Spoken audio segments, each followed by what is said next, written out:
Kaye Haywood was 15 years old and lived in a village called Measham in Leicestershire, England, with her family. She was part of a big family and was very close to her brothers and sisters. Her mom, Stephanie, said Kaye was like a second mom to her younger siblings. Kaye was cheerful and had many friends. Her head teacher said she was determined to succeed in life. Like most teenagers, Kaye spent a lot of time on her phone and social media, especially Facebook, where she enjoyed sharing photos and updates with friends and family, both from school and online.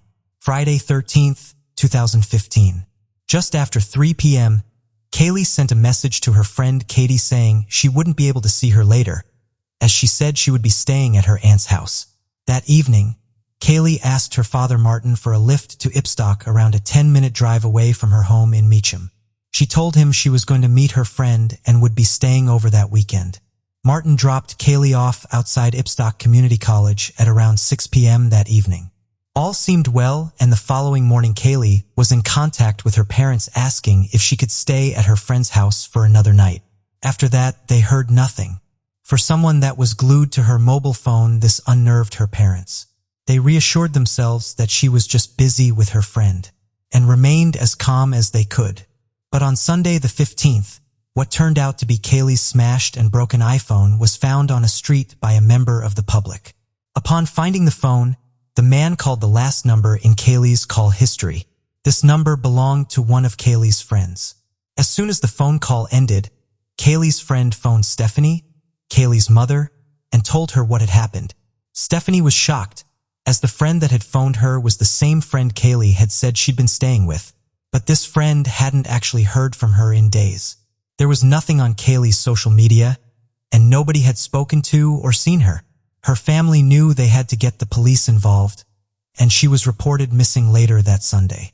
Detective Chief Superintendent David Sandel of Leicestershire Police was leading the investigation, and the case started to move very quickly.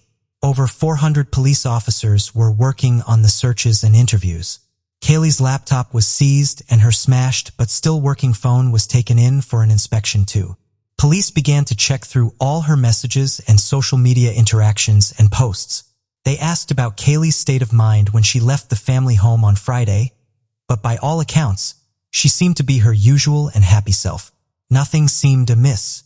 Stephanie said she knew something bad had happened to her daughter, and despite Kaye's father, Martin, and the police doing their best to reassure her, Stephanie's gut was telling her that something was deeply wrong.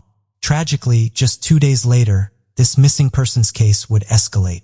Kaye told multiple stories about who she was going to visit that weekend, but one of her friends gave some compelling new evidence. Before we proceed, I've got an exciting surprise for you.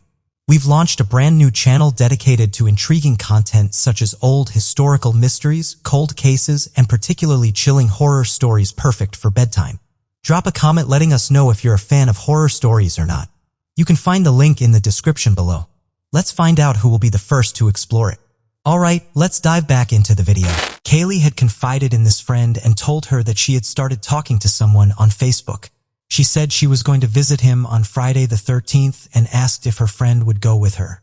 However, shortly after the plan was set in motion, Kaye canceled and said she was no longer going. Monday 16th, 2 days since anyone had heard from Kaye. To the public and media's shock, the police announced that 2 people had been arrested on suspicion of kidnap after a property in Ipstock had been searched. Over the next couple of days, searches were carried out across the whole of Ipstock and surrounding areas. Items of clothing confirmed to be Kaye's were found scattered over a 10-mile radius. Less than 24 hours after the 2 suspects had been arrested on suspicion of kidnap, they were rearrested, this time on suspicion of the murder of Kaye Haywood. On the 18th of November at around 10 p.m., the police made a tragic discovery. It was confirmed that it was Kaye Haywood's body. She had been beaten to death. Her jaw and nose were both broken and her body was covered in injuries and self-defense wounds. There were 42 breaks to her body, 16 breaks to her face, and 6 lacerations to the back of her head. The post-mortem examination also determined that she had been subjected to a horrifying sexual assault. The suspects still in custody on suspicion of her murder were Luke Harlow and Stephen Beedman. But how and why had this come to happen and unravel so quickly? In the months leading up to Kaylee's murder, Luke Harlow had attempted to contact a string of underage girls, the youngest being just 13 years old. In some of the messages, he spoke of wanting to kidnap the girls and keep them as slaves. He said, "Having sex with drunk and conscious girls is my favorite." On the 31st of October 2015, less than a month before Kaylee's body was found, Kaylee had received a friend request on Facebook from Luke Harlow, which she accepted. As soon as she did, she got a message from him. "Hey, how are you?" Kaylee replied, "Fine. Who are you?" Within about 10 minutes, they had exchanged phone numbers and went on to send over 2,600 messages back and forth over the course of 2 weeks. Kaylee and Luke both initially lied about their ages. Kaylee made herself 19 and Luke told her he was a year younger. However, Kaylee quickly admitted that she was only 15 years old. But this didn't deter Luke Harlow, and he continued to shower her with attention and compliments over the next 2 weeks. He said they needed to keep their relationship a secret, and the messages got more graphic and explicit as the days went on. Luke asked Kaylee if she would meet him at his house and they could watch movies and have food together. Luke quickly added more to this plan, and he asked Kaylee if she wanted to get drunk with him, as he would be buying vodka for both of them. They made a plan to meet on Friday the 13th of November, 2 weeks since they had started talking. Luke told Kaylee to lie to her family and friends about where she was going and who she was meeting, so that their relationship could remain a secret. It is unknown exactly what happened on that Friday night, but Kaylee's friends said she had woken to a message sent from Kaylee's iPhone just after 9 p.m. on Friday night. The message simply said, "Help." Her friend texted her back and asked her what she'd meant. She said she got a message straight back saying, "I meant hello." Her friend described the messages as unusual and said they didn't sound like her. Sometime on Sunday morning, Kaylee asked her parents if she could stay over at her friend's house for one more night, and they agreed, believing she was safe and with someone they knew. At some point during the Saturday evening, Luke ran out of alcohol and went to his neighbors to get some more. Stephen Beedman, a landscape gardener, lived just a stone's throw away from Luke, but he had no alcohol either. Both men went to the shops for more drinks, and then both returned to Luke's house. There was no mention of Stephen's name in any of the chat logs or messages between Luke and Kaylee, so it is fairly certain she had no knowledge that Stephen even existed. The events that transpired in the following hours are nothing short of horrific. In the late evening of Saturday night, neighbors heard banging and crashing sounds coming from inside the house. Kaylee, having been plied with alcohol, was sexually assaulted by Harlow. She fled the house without her shoes, naked from the waist down, being chased down by Beedman. A witness whose house overlooked the pathway near Harlow's home looked outside his window that night and saw what he initially thought was a police officer attempting to restrain a young girl by pinning her to the ground. He then assumed it was a young couple having some sort of domestic argument, as he saw the pair get up and walk away holding hands. He said he didn't see or hear anything from them again. Stephen Beedman marched Kaylee to a car park where he subjected her to a horrifying sexual assault. He then proceeded to walk with Kaylee to a park area. Kaylee managed to break away and start running, but Beedman caught up with her and Kaylee hit Beedman in the face with a brick. Beedman then picked up some brick and beat her to death with it. The wounds on Beedman's face showed just how hard Kaylee had fought until the end. As soon as she was reported missing just a day later, police quickly discovered the messages between Luke and Kaylee. Luke Harlow's property was then searched. Police saw that the house was in chaos and some of Kaylee's belongings were still there.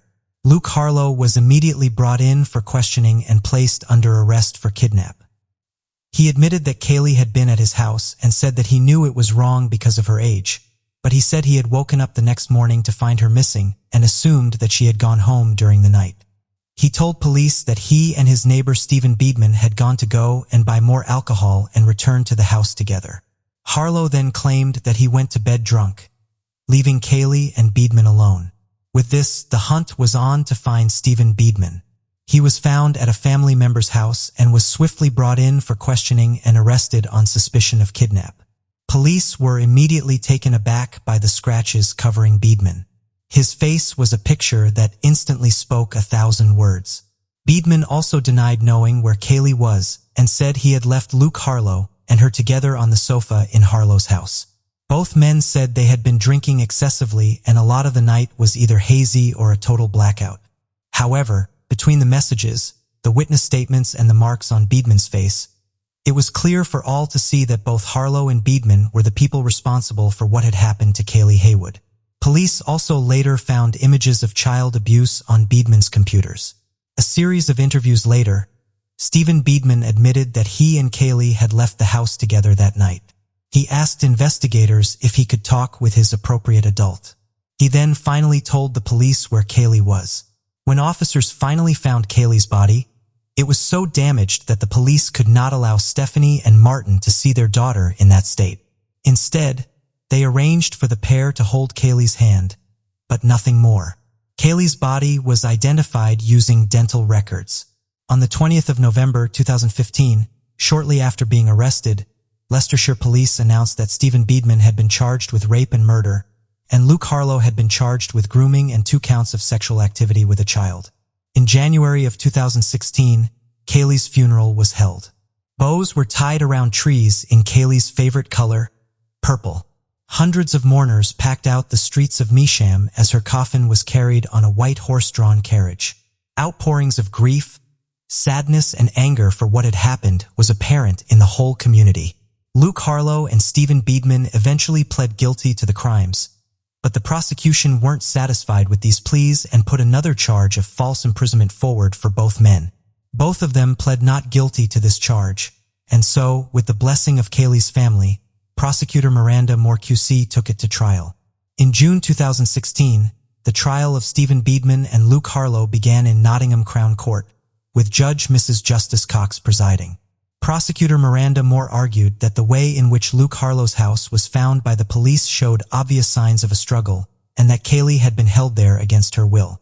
Things were smashed and broken, items were knocked over, and the house was in disarray.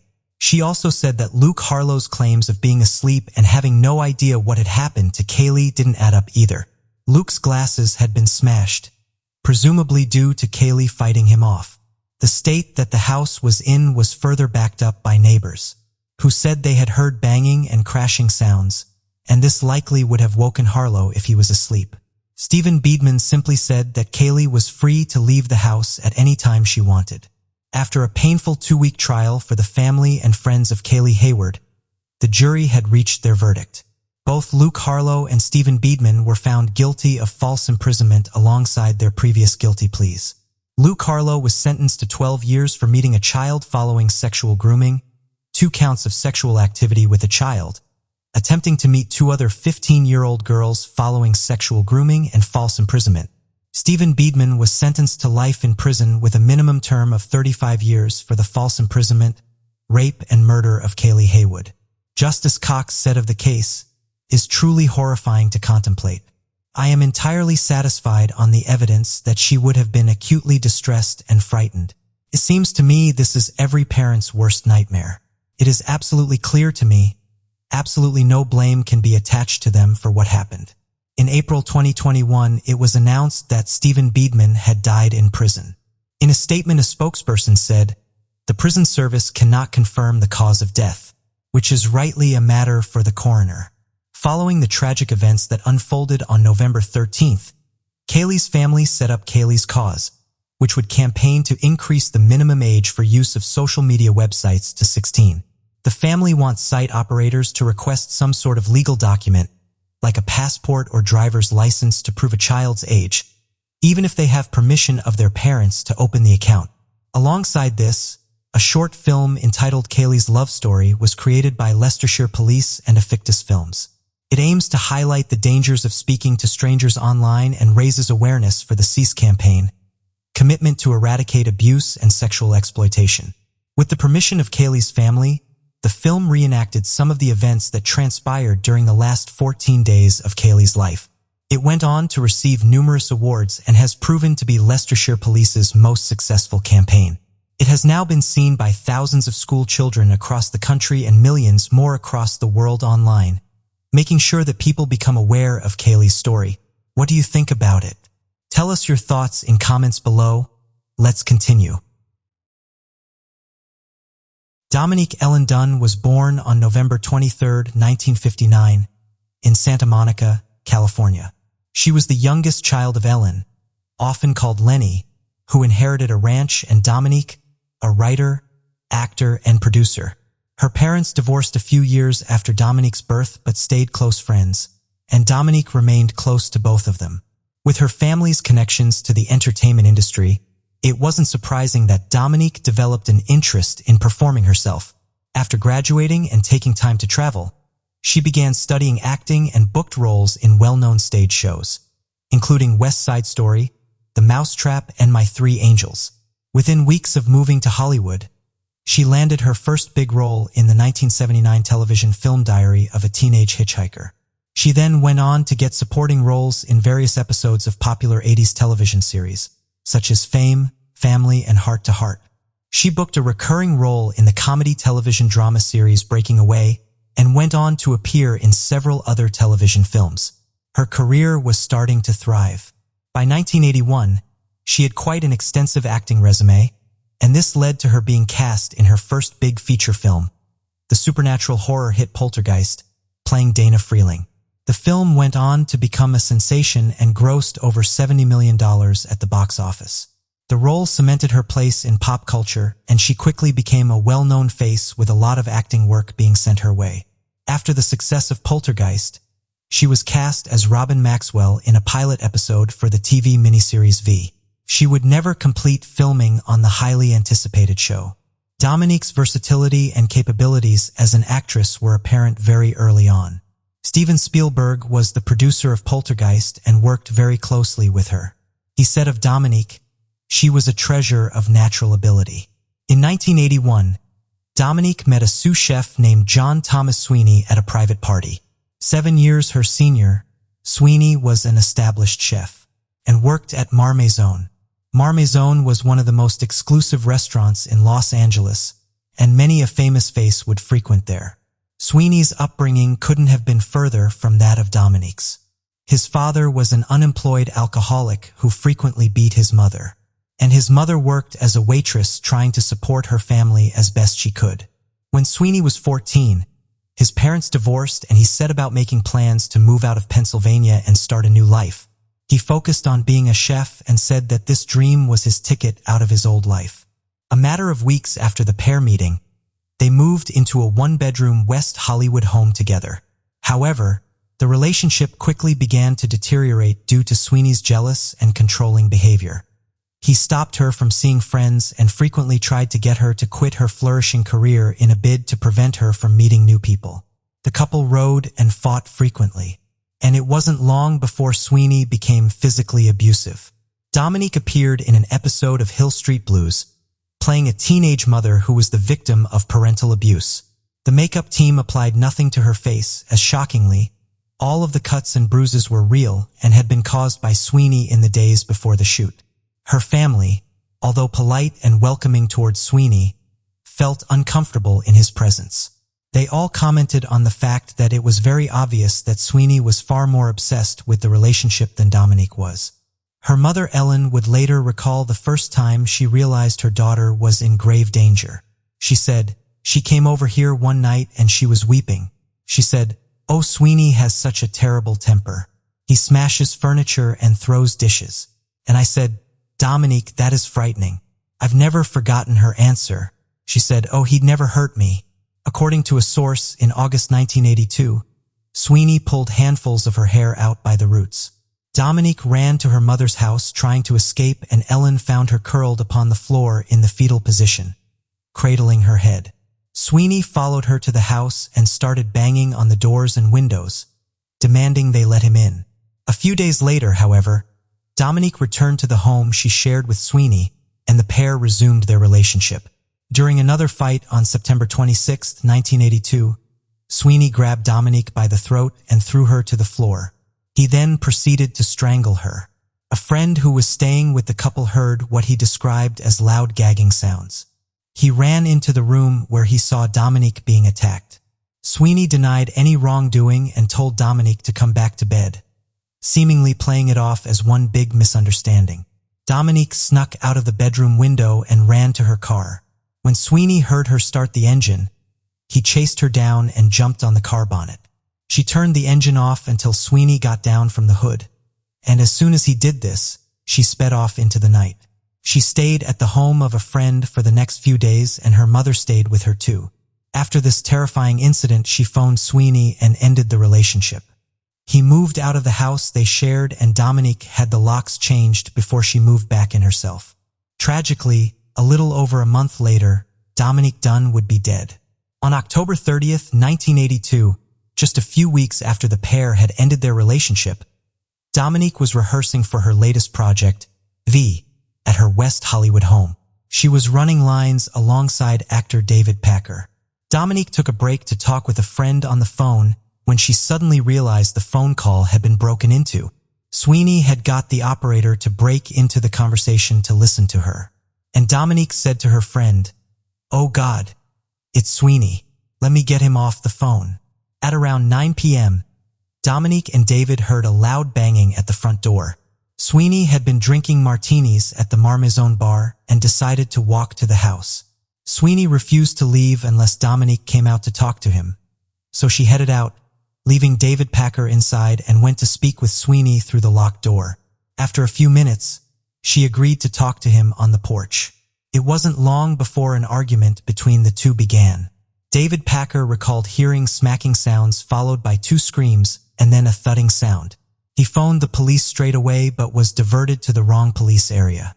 He was told that Dominique's house was outside of that particular department's jurisdiction. Packer then phoned a friend and warned him that if he was found dead, John Sweeney would be his killer. Packer left the home through the back door and headed for the driveway, where he saw Sweeney in some bushes kneeling over Dominique's body. Sweeney told David Packer to call the police. Fortunately, this call did connect properly, and when the police arrived, Sweeney put out his hands in the air and said, "I killed my girlfriend, and I tried to kill myself." Dominique was unconscious and transported to Cedars-Sinai Medical Center in Los Angeles, where she was instantly placed on life support. She remained in a deep coma, and scans showed that she had no brain activity due to oxygen deprivation. When her father Dominique was allowed to see his daughter, he was met with an agonizing sight. Dominique's eyes were wide open, her head had been shaved, and she had a screw in her skull to relieve pressure on her brain. Dominique could see the strangle marks on her neck. Sweeney testified to police that while he remembered arguing with Dominique, he couldn't remember what had happened that led him to attacking her. He said after the verbal argument, all he could recall was being on top of her with his hands around her neck. He said he just exploded and lunged towards her. John Sweeney was immediately arrested and charged with attempted murder. 5 days later, on November 4th, her parents made the unbearably painful decision to consent to her being taken off life support, and Dominique was pronounced dead. It was just weeks before she would turn 23 years old. Her mother Ellen requested that Dominique's kidneys and heart be donated to transplant centers. Her kidneys were donated to 2 people who were at hospital at the same time as her, and her heart was sent to a hospital in San Francisco. The family all agreed that this is what Dominique would have wanted, to help save someone else's life. Dominique's funeral was held 2 days later at the Church of the Good Shepherd in Beverly Hills. The funeral was packed. As well as friends and family, celebrities had turned up to pay their respects too. She was laid to rest near her Poltergeist co-star, Heather O'Rourke, who had lost her life aged just 12 years old, and actress Natalie Wood, who was a good friend of Ellen and one of Dominique's heroes. After Dominique died, Sweeney was charged with first-degree murder, which he pled not guilty to. He was also charged with assault with intent to do great bodily harm, and was held on a $150,000 bail. Dominique's appearance in the episode of Hill Street Blues aired on November 18, 1982, just 2 weeks after her death. The episode was dedicated to her in the opening credits. Sweeney's trial began in August of 1983 and was presided over by Judge Burton S. Katz. Little did anyone know this would go down in history as one of the most controversial trials. Sweeney took the stand in his own defense. Patrick Kyriel, the owner of Marmaison, described Sweeney as a very dependable young man and said he would personally obtain the best legal representation he could for him. However, Sweeney was given a court-appointed attorney named Michael Adelson, a criminal defense attorney who was notoriously tough. During the trial, Sweeney said that when he had turned up at Dominique's home that day, they had worked things out and were going to start afresh. He claimed that they were planning on moving back in together, and there were even talks of marriage and children. He claimed that on the night of October 30th, Dominique Dunn had abruptly changed her mind about resuming their relationship, and that she had been lying to him and leading him on. At that point, Sweeney said he exploded and lunged at her. He still maintained that he had no recollection of attacking her, but stopped when he realized that she was no longer breathing. Sweeney said he had attempted to revive her by making her walk around the driveway, but she soon fell onto the floor. He then claimed he had tried to give her CPR, which caused her to vomit. Sweeney said that he too had vomited and ran inside the house and consumed 2 whole bottles of pills in an attempt to take his own life. The police disputed this and said there was no evidence to suggest this had actually happened. Sweeney said he then went back out to the driveway where Dominique was lying and lay down beside her. He said he had tried to help by pulling her tongue out of her throat, something he said he used to do for his epileptic father. Michael Adelson said that Sweeney's actions were not premeditated and that he had acted out of a crime of passion, which was provoked by Dominique's alleged lies about a reconciliation. Dominique's family strenuously denied these claims and said that she was well and truly done with their relationship. A letter written by Dominique addressed to Sweeney was read out. It said, "The whole thing has made me realize how scared I am of you, and I don't just mean physically. I'm afraid of the next time you are going to have another mood swing." Deputy Frank D'Amelio was the first officer to arrive on scene, and he testified that Sweeney said to him, "Man, I blew it. Killed her. I didn't think I choked her that hard. But I don't know. I just kept on choking her. I just lost my temper and blew it again." The medical examiner determined that she had been strangled for at least 3 minutes. Police and prosecutors quickly dismissed their heat of passion defense, as they believed that given the fact she was choked for at least 3 minutes, this left a lot of time for Sweeney to regain control of himself and stop what he was doing, but instead, he continued to carry out the vicious and prolonged attack. The prosecution called one of Sweeney's ex-girlfriends, Lillian Pierce, to the stand. At the request of Sweeney's legal team, Lillian did not testify in the jury's presence. Michael Adelson requested that Judge Katz rule her testimony inadmissible, as it was, in his words, prejudicial. Judge Katz granted this request, and the jury would never learn of Lillian's statements. Lillian said that she and Sweeney had dated on and off for around 3 years, and that he had assaulted her on 10 occasions. She said she had been hospitalized twice for her severe injuries. During one of these attacks, Lillian sustained a perforated eardrum, a collapsed lung, and a broken nose. During her testimony, Sweeney became so angry, he jumped up from his seat and ran towards the door leading into the judge's chambers. He had to be subdued by 2 court bailiffs and 4 armed guards. After this outburst, they were forced to handcuff him to his chair. Through tears, he apologized, and Judge Katz accepted his words and said, and moved on with the trial. Although Sweeney frequently cried, resulting in the trial being postponed until he was calm again, the Dunn family were told to show no emotion. At the behest of Adelson, Judge Katz stated, "If any member of the Dunn family cries out, rolls his eyes, exclaims in any way, he will be asked to leave the courtroom." As well as Lillian's testimony, Judge Katz refused to allow testimonies from both Dominique's friends and her mother Ellen. He ruled their statements about Sweeney's abuse as nothing more than hearsay. It was one devastating blow after another for Dominique's friends and family. Michael Adelson requested that Judge Katz rule that the evidence presented was insufficient to prove first-degree murder, as there was no proof of predetermination. Judge Katz granted this request and instructed jurors they were only allowed to consider charges of either manslaughter or second-degree murder. Dominique's family were devastated.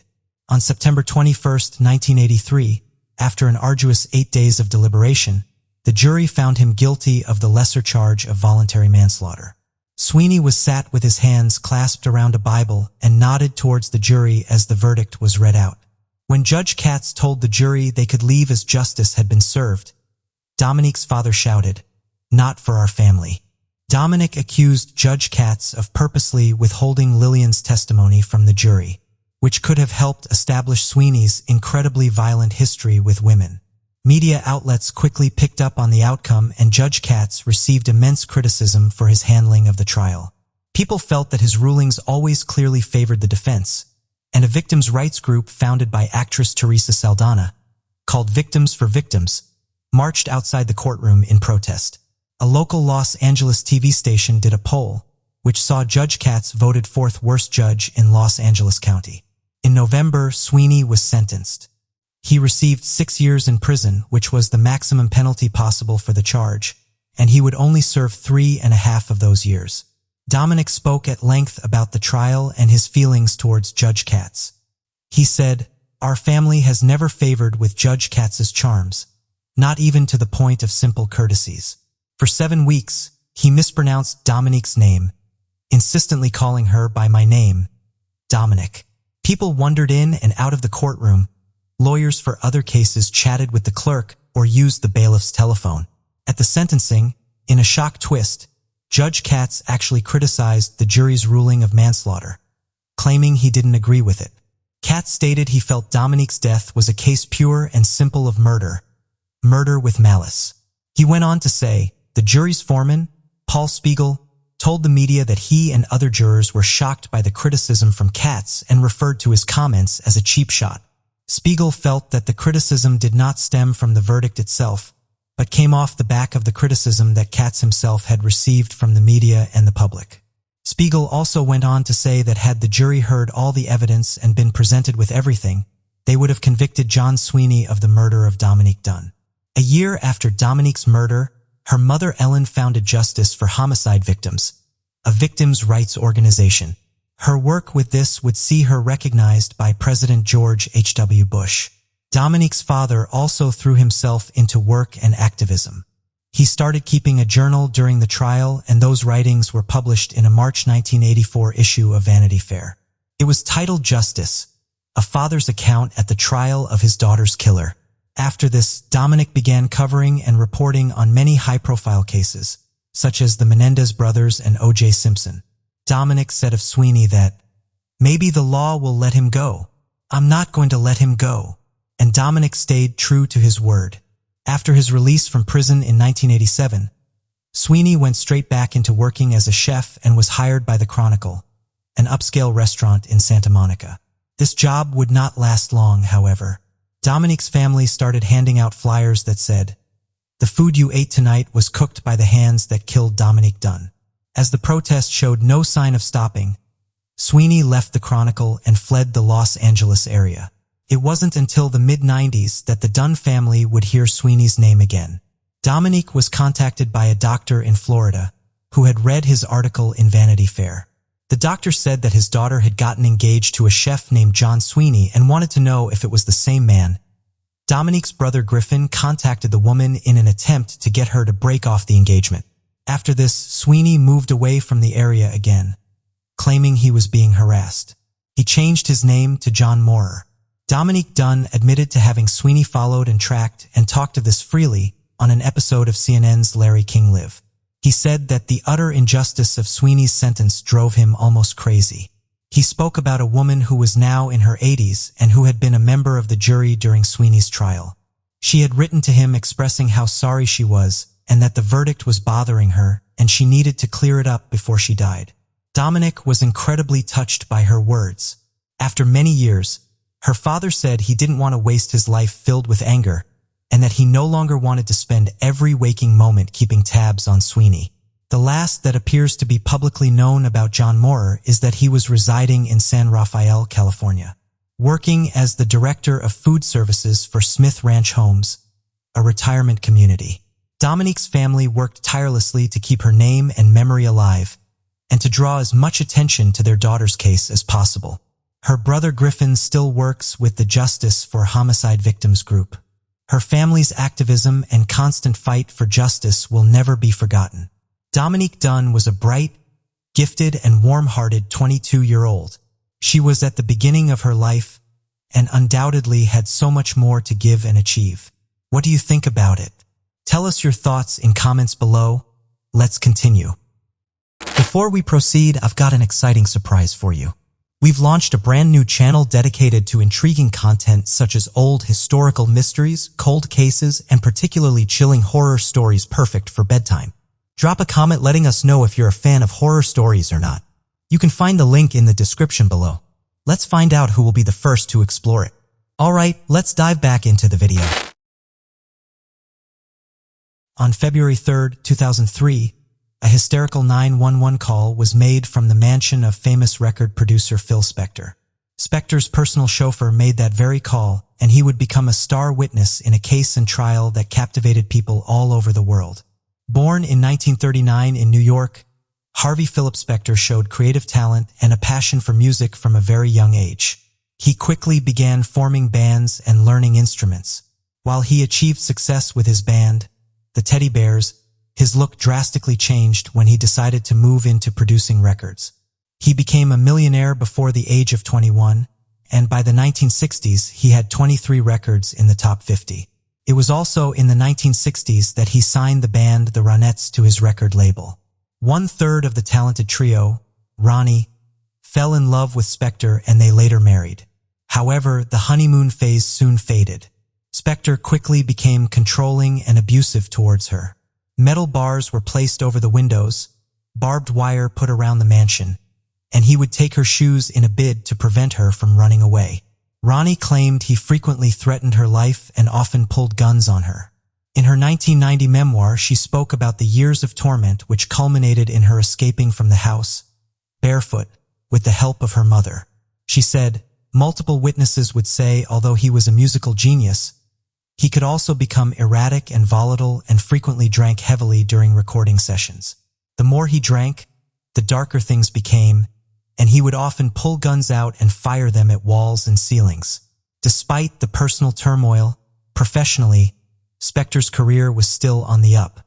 He was collaborating and working with the likes of the Beatles, the Ramones, the Supremes, and the Rolling Stones. He contributed to and produced a vast amount of hit songs, including Rock and Roll High School, Imagine and You've Lost That Loving Feeling. He also created and coined a new music production technique that people would use for years to come known as the Wall of Sound. He had well and truly reached the top of his profession and was highly sought after by various A-list artists. However, during the 80s, 90s, and early 2000s, Spector took more of a back seat, remaining virtually inactive. Rumors about his wild, bizarre, and troubling personal life began hitting the headlines once more. He was, however, inducted into the Rock and Roll Hall of Fame and the Songwriters Hall of Fame during these decades. February 3, 2003. Phil Spector had been driving around LA going on several dates with different women visiting his favorite spots. Over several hours he spent time at the Grill, Trader Vic's, and Dan Tana's. He had already taken a concoction of pills with a mixture of alcohol including liquor that was 75% proof. But Spector's night wasn't over. And sometime after midnight he and one of his dates entered the VIP area of the famous House of Blues on Sunset Boulevard, Los Angeles. Lana Clarkson was an American actress and model. Born in California in 1962, she quickly showed a spark for the entertainment industry. She was talented, beautiful, and had a lot of passion for performing. People that knew her said she also had great comedic timing, regularly working on her own sketches and stand-up ideas. Lana hoped to be cast in different roles that showed her many talents and versatility as an actress.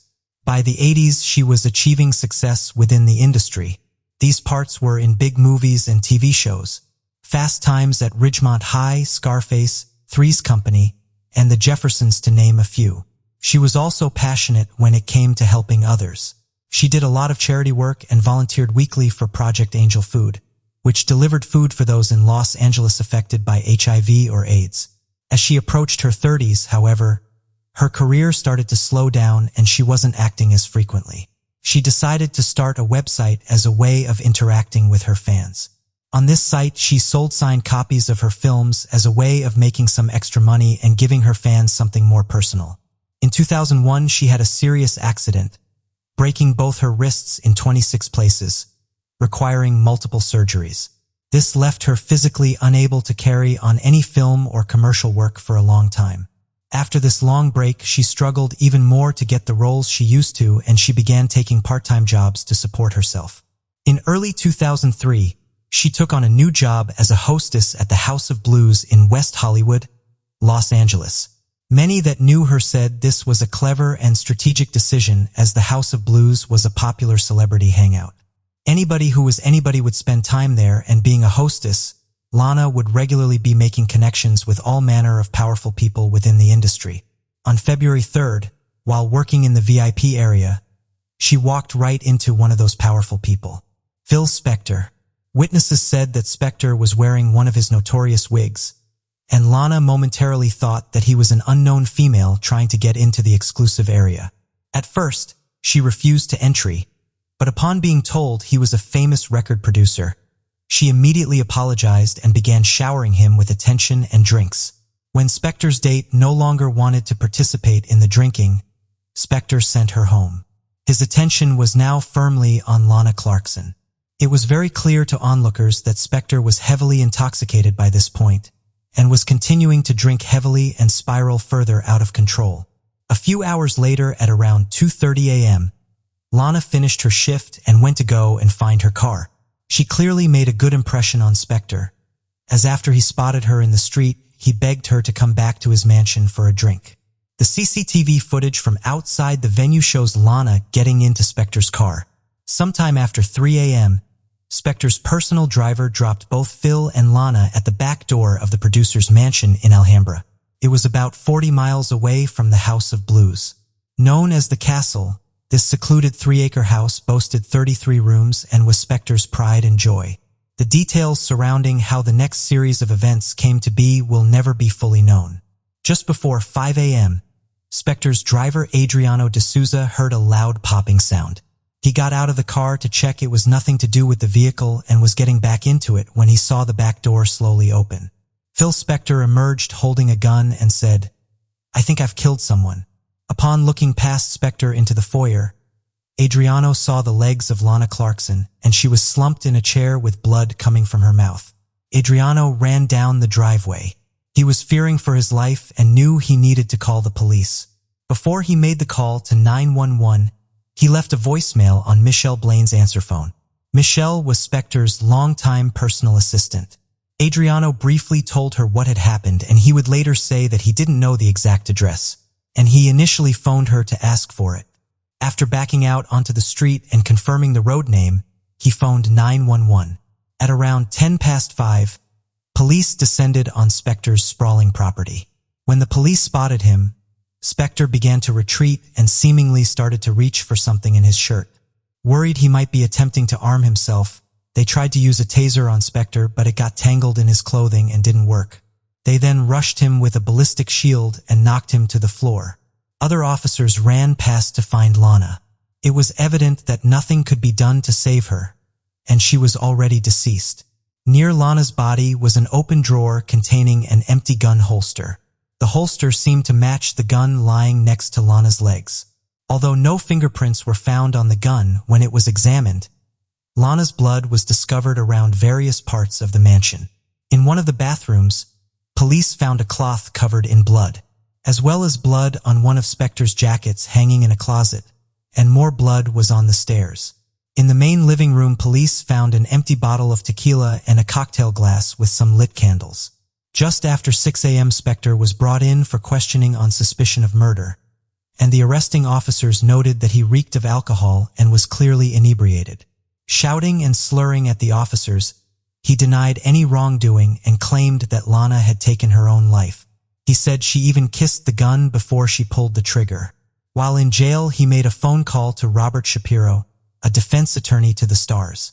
Most notably, Robert Shapiro had been part of O.J. Simpson's defense team in the high-profile 1995 trial. Thanks to Shapiro, Spector's bail was set at $1 million, which he quickly made and swiftly headed back to his multi-million-dollar mansion. Following a similar approach he had taken in the Simpson trial, Shapiro began regularly conversing with the media in a bid to control the situation and present Spector's narrative. In the following months, Spector's PR team also appeared to go into overdrive, and multiple unfavorable stories were coming out about Lana Clarkson. It was alleged that she was depressed at her fledgling career and had just wanted to end it all. A portrait was painted of her as a washed-up B-list movie actress who was struggling to make ends meet. And shockingly, despite no confirmation of this, it was reported by the Los Angeles radio station that Lana had accidentally shot herself. During these months, Spector also made many various bizarre televised interviews, telling anyone that would listen that Lana had taken her own life on that fateful night. The autopsy results finally came back. They determined that Lana had died when a single bullet severed her spine. On the 22nd of September 2003, despite Spector's claims of suicide, Lana's death was officially ruled as a homicide, and just a few months later Phil Spector was formally charged with the death of Lana Clarkson. He pled not guilty and maintained that she had taken her own life. It would be 5 years before the case would enter a courtroom. In March 2007, Spector went on trial for the murder of Lana Clarkson. He was charged with second-degree murder, and it was a media frenzy. Judge Larry Paul Fidler was presiding and allowed the proceedings to be televised. Robert Shapiro was no longer working with Spector, and Leslie Abramson was now in charge. At this point, she was most famous for representing Eric Menendez in the infamous Menendez brothers trial. Leslie and Phil clashed and they parted ways. While looking for another lawyer, Spector decided to take matters into his own hands and created a website with the intent of putting his version of events to the public. His personal assistant Michelle helped him film these strange and erratic videos. She recalled feeling at the time that something was deeply disturbed about the way he was approaching the situation. After a while of searching for a new attorney, Bruce Cutler took over. However, he too withdrew due to differences of opinions with Spector. This was just days before the closing arguments. Linda Kenny Baden then stepped in and took over for the final part of the trial. This constant hiring and firing of his legal teams also kept setting the trial back a huge amount. During the trial, Spector's love of guns and his history of abusive and manipulative relationships with people fueled the prosecution's case significantly. By this time, multiple women had spoken out against Spector, and many artists and assistants could attest to his erratic and volatile behavior. One of Spector's sons, Gary, said that at no point did he disbelieve anyone's account of how Spector had behaved in the past. He said it even gave him flashbacks as to what it was like to live with him. The star witness in the trial, Adriano de Souza, testified on the stand and had a lot more to say about the limo ride over to the castle. He claimed that Lana was less keen on going back to Spector's mansion, and that Spector kept putting pressure on her to get into the limo. She eventually said she would go back for one drink and then she wanted to leave. This reluctance to go with him in the first place did little to help the defense's case. Spector's defense team painted Lana in a very unflattering light. She was spoken of as someone who seemed desperate to revive an already unsuccessful career, and in failing to do so had slumped into depression, culminating in her taking her own life in Spector's home. On September 10, 2007, the jury began their deliberations. After a week, they came back in a deadlock 7-5. They deliberated further, trying to come to a unanimous decision. But on the 26th of September, the judge declared a mistrial as the jurors were still in the deadlock. This time of 10-2. This was, however, in favor of the prosecution.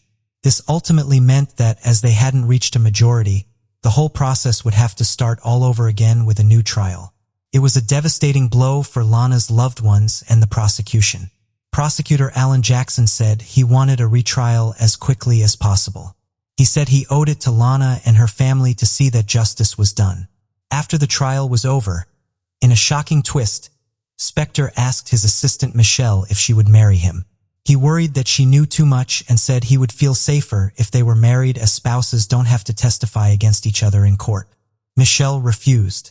13 months later, on October 29, 2008, the retrial began. Judge Larry Fiedler was presiding again. However, this time the trial was not televised. Doran Weinberg was now Spector's attorney, and going up against Weinberg for the prosecution was still Alan Jackson.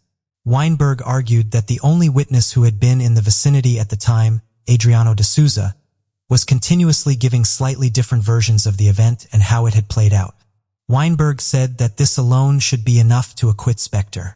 Prosecutor Alan Jackson fired back, arguing that Lana had shown absolutely no signs of suicidal behavior, and it just didn't add up, no matter which way one looked at it. The judge, again, allowed Spector's past history of guns and relationships to be used as evidence during the trial, and witness after witness came forward to attest to these harrowing accounts. The prosecution focused and honed in more on the analysis of the blood, and it was clear that the forensic evidence was overwhelming.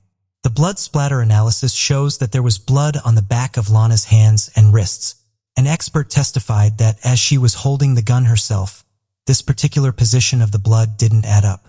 They said that this indicated that her hands would have been up and near her mouth, with her palms facing outwards, not inwards, as if she was holding a gun.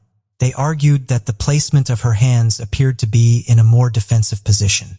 Put simply, the blood was on the wrong side of her hands and wrists.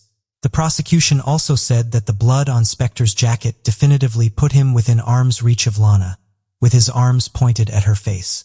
Alan Jackson reminded the courtroom of Lana's terrible accident in which she broke both her wrists. Following the path that the bullet entered her mouth, they knew that the gun would have to have been held in a very specific way. Because of the spiral fracture she had from her accident, she couldn't have physically held the gun in the position it would have had to have been in. They also said that in a 10,000 square foot house, the chances of Lana, who had never been there before, finding a gun from within a drawer, seemed totally far-fetched and ridiculous. This same gun, allegedly used to shoot herself, had no fingerprints on it at all. If Lana had been holding it, her should have been there. The prosecution speculated that the way in which Lana's body was found indicated something very significant. Her jacket and shoes were on and her handbag was across her shoulder. It appeared that she was attempting to leave the property. It was in that moment that Spector felt like he was losing control, and just the same as the other ex-partners described, he reached for the gun in a bid to control the situation. This, along with all of the witness testimonies and the other evidence collected from the scene, showed that the prosecution appeared to have a firmly watertight case. On April 13, 2009, the jury found Phil Spector guilty of second-degree murder. And on May 29, 2009, he was sentenced to 19 years to life in prison. In January 2021, Phil Spector died in a prison hospital from complications relating to COVID-19. He was 81 years old and would have been eligible for parole in 2024. Lana Clarkson's passionate, warm, and loving personality lives on through her friends and family. She was a funny and talented woman who had so much more to give and achieve. Her life was cut tragically short, but the memories people have of her continue to keep her vibrant spirit alive. What do you think about it? Tell us your thoughts in comments below. Let's continue. Amarjit Sada, the world's youngest serial killer. No matter how many different types of serial killers there are, it is unbelievable that an 8-year-old child would get addicted to murder and pleasure. Psychologists and sociologists continue to be amazed by this little boy from Bihar. He murdered 3 children one by one without guilt at such a young age. But on the contrary, he threw an innocent smile. The cops asked him about the murder. Here is the story of the world's youngest serial killer. What precisely did that Bihari kid do? Unfortunately, we'll have to travel back to over a decade to find out. Amarjit, born in 1996, had already committed 3 murders at the age of 8. Born in the village of Mushahar, Bihar, the kid experienced a childhood, however. None of the people around him knew that he would commit such heinous crimes. Some people speculate that as his father was a laborer, he forced Amarjit to work from a very early age. Considering that the family was poor, abuse must have taken place that led to the nurturing of Amarjit's psychopathic and sadistic tendencies. Amarjit seemed to find joy in picking out victims he had easy access to and would strangle them to death. What is more horrific is that the families and the villagers knew about the murders that Amarjit had been committing, but chose to remain silent, deeming them as internal familial issues. As a result, they didn't realize that Amarjit's killing spree would soon show its marks outside of his family, and his cousin, Kuzbu, was among one of his victims. Amarjit's distant aunt, Chun Shin Devi, said she had left her daughter Kuchbu to sleep at her village primary school while attending household chores and returned to find that she had disappeared. After the news spread, people started to fear the worst, and knowing about Amarjit's past and his easy access to Kuchbu, they confronted him. When villagers confronted Amarjit, he alleged to have confessed to the murder, leading them to where he had attempted to conceal the body in a shallow grave. After his arrest, Police said the boy had then confessed to the murder of his 8-month-old sister 3 months ago and his 6-month-old cousin, the daughter of a maternal uncle, almost a year ago. As he was being questioned, Amarjit showed no guilt and cheerfully told the villagers about how he strangled the child to death and led them to the shallow grave where she was buried. Excitedly, he told them, "I killed her by beating her using a brick." He told them that he quickly covered her remains in the grass around the area and left for his house after she was dead. After confessing, Amarjit was arrested for the murder of Khushbu Devi. Unfortunately, because his first 2 victims' murders were covered up by his family, he was never proven guilty. Despite this, he was interrogated and asked questions about how and why he assaulted his victims. His response would send shivers down anyone. Yet Amarjit Sada merely smiled at the officers and asked for more biscuits when confronted about the deaths. He showed no guilt, and if he was pointed in the direction of his horrible actions, he would stop talking and grin. As it became evident that this was a clear example of child psychopathy, the Superintendent Amir Lodha ordered that Amarjit's case should be investigated from a psychiatric standpoint. Soon after, Shamshad Hussain, Patna-based psychotherapist, investigated Amarjit's case, concluding that this was a case of a youngster who lacked apparent guilt and had a great passion for inflicting pain on others. And he also said that it was a concrete example of psychopathy. Amarjit appeared to have a brain abnormality that caused a chemical imbalance, leading to enhanced enjoyment from inflicting harm on others. In addition, he was diagnosed with a hereditary behavior disorder and caused him to commit acts of violence since he had no sense of right or wrong. Finally, Amarjit was prosecuted as a juvenile, and it is believed that under Indian law, he was sentenced to only 3 years in juvenile jail, as no kid may be condemned to more than that. He was sent to a mental health care center after serving his sentence because of his mental state and the grave threat that he posed to society. The whereabouts of Amarjit Sada remain unknown. However, in 2015, he contacted the Post-Mortem Post and claimed to be at a children's facility in India where he was meant to reside until he became 18 years old. Amarjit Sada is about 26 years old now. He is expected to be living a new life under a new identity. No one knows where he is or what he does. Can hope that he has received the treatment he needs and can live life like an average person by staying at the ramen home. While it's unclear whether he'll commit more crimes or if his child psychopathy was treated at the time of his conviction, it is safe to assume that Amarjit Sada's case is unique and that it involved not only premeditated infant murders, but also elaborate plans to hide their bodies so that he wouldn't be caught. It's terrifying to think that an 8-year-old child did this. Some argued that Amarjit was not the original perpetrator and was framed for the murders, since the magnitude of the crime and the complex nature of the body hideouts could not have been committed by an 8-year-old child. Now this argument has some credibility since no examples of psychotic youngsters, who not only killed their victims but also went to tremendous measures to conceal the corpse and evidence, have been documented. Despite this plausible conspiracy theory, the fact that he was very excited to show the bodies and knew precisely where they were, as well as his smile when asked about the murders, seems to point us in the direction of Amarjit Sada being India's and the world's youngest and most infamous serial killer. What do you think about it? Tell us your thoughts in comments below. Let's continue.